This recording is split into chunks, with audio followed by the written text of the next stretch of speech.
I'm a pediatric psychologist, so I treat children from basically birth to about 21, 22 years of age. And I primarily focus in on kids who have social skills difficulties, so kids who are experiencing some sort of developmental delay. So when it comes to them trying to keep up with their peer group, these are kids that generally want to be social, but they can't quite figure out how to do that. Well, I've been doing this for the last 10 plus years, and I started to see a lot of kids come in and we would work on social skills, and they would come back and tell me that something hadn't gone the way that we expected it to go, or there was a curveball that had been thrown at them and they weren't sure how to respond.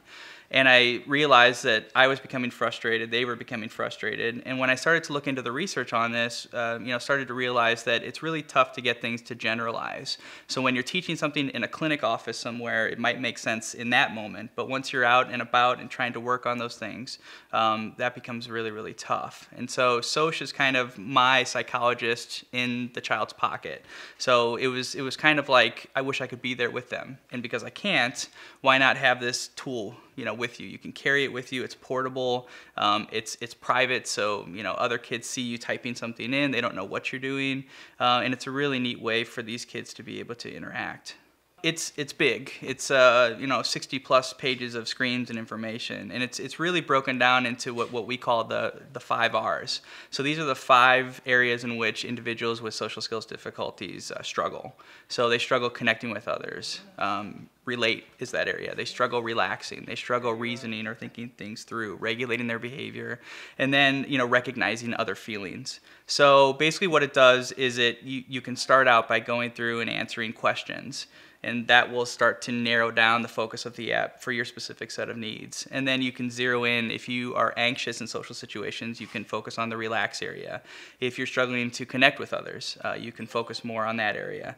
If you need help monitoring your behavior, you can regulate. So there's just tools that are broken down within each of those R's that individuals can go through and practice. It gives exercises and ideas. It's nice when kids can use this in the school. When kids are stressed out and they're frustrated about something that's happened, and they've got the support of a teacher or another staff member who can say, go get Sosh out and work with this. And what I really like about it is, kids who are just stressed out in their everyday life, we're hearing more and more from families that are stressed out that they're using it now, at the end of their day in order to relax, and kids who are either struggling because they've got a thought in their head that they can't get out, or they've been teased or they've been bullied and they need to just decompress. This has been a really valuable tool, because before this, they would have to wait until their meeting with me. That could be a week, that could be a month, and now they've got it in their hand. So those are the big, I think, areas in which I've been proud of it. What do you think? I don't know. You got lost on the way over? Yeah. Well, I like it because sometimes I have issues at school, so I use that at school to help me with my problems. At math class, I was upset because I got a not too good grade because I'm usually a straight A student in math. So I went in the hall and I used it, and it helped. I used the shredder part of it, and it helped me a lot. When I didn't have it, I usually was outside for like 5 to 10 minutes, which was a long time for class. But now it only takes a couple minutes, like 1, 2, maybe even 30 seconds, depending.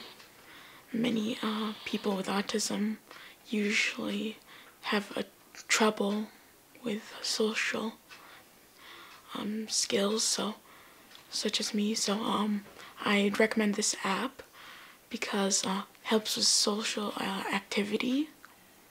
So I really would recommend this app. Well, I think initially my role started out being kind of creative, bounce ideas off person. Mark would come home and kind of talk about some of the frustrations he had with some of the kiddos in terms of them not being able to apply some of the things in class, and so we would just kind of bounce ideas back and forth.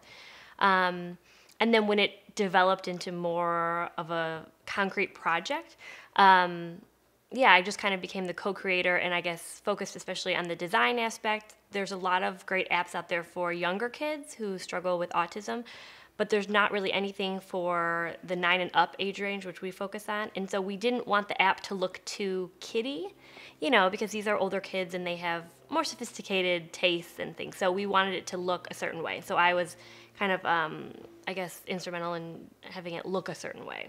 Well, one of the things is this idea of breaking it up a little bit. So it's huge. It's 60 pages, which we're really proud of all the things that are in there.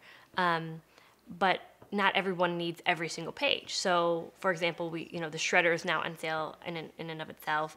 The voice meter, which is another very popular part of the app, where a student or individual can actually talk into the app, and it will show you if you're talking too loud or too quiet.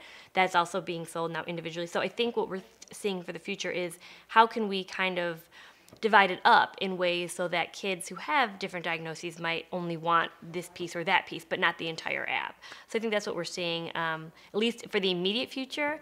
For the extended future, I don't know. I mean, I think we want to do whatever is most helpful for these students. So we're kind of open to what the feedback is, and we want to kind of take it where the people with the needs want it to go.